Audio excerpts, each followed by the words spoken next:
For centuries, the land that would become modern-day Nigeria and West Africa had some of the most amazing societies. But this ancient society also witnessed one of the darkest and most grotesque atrocities against human dignity, that is slavery.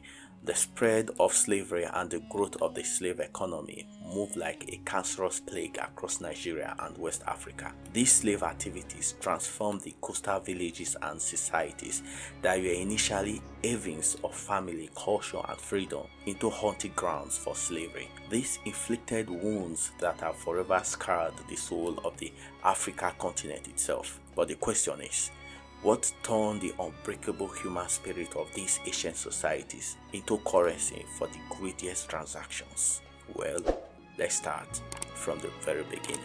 Before the arrival of the Europeans, West Africa had strong and powerful kingdoms such as the Benin Kingdom, Arochoko Kingdom, Oyo Empire, Bogu Kingdom, Hausa kingdoms like Daura, Kano, Katsina, Zaria, Gobar, Rano, and Adejia, Kane Empire, Kebbi Kingdom, Kwara Kingdom, Ibiobio Kingdom, Iri Kingdom, Nupe Kingdom, and many others. But by 1471, the Portuguese ship had surveyed the West African coast south as far as the Niger Delta, although they did not know that it was the Delta. And in 1481, emissaries from the Kingdom of Portugal visited the court of the Oba of Benin. For a time, Portugal and Benin maintained close relations. Portuguese soldiers aided Benin in its war. Portuguese even came to be spoken at the Oba's court. Goa to the port of Benin became the depot to handle the peppers, ivory, and increasing numbers of slaves offered by the Oba in exchange for coral beads, textile imports from India, European manufactured articles like tools and weapons, and manilas that were used as currency and also were melted down for object art. Portugal also may have been the first European power to import cowrie shells, which were the currency of the far interior. The Benin Kingdom profited from its close ties with the Portuguese and exploited the firearms bought from them to tighten its hold on the lower Niger area. But two factors checked the spread of Portuguese influence and the continued expansion of Benin. First, Portugal stopped buying pepper because of the availability of other spices in the Indian Ocean region.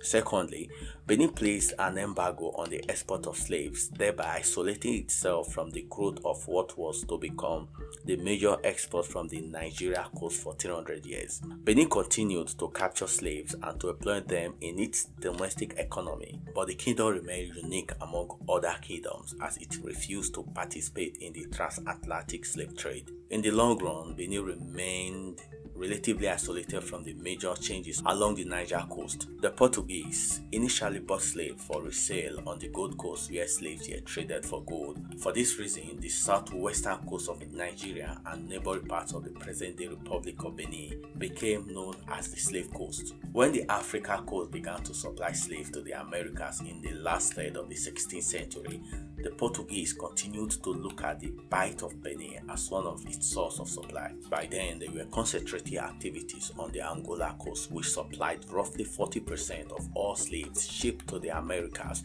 throughout the duration of the transatlantic trade, but they always maintained a presence on the Nigerian coast. The Portuguese monopoly on West African trade was broken at the end of the 16th century when Portugal's influence was challenged by the rising naval power of the Netherlands. The Dutch took over Portuguese trading stations on the coast that were the source of slaves for the Americas.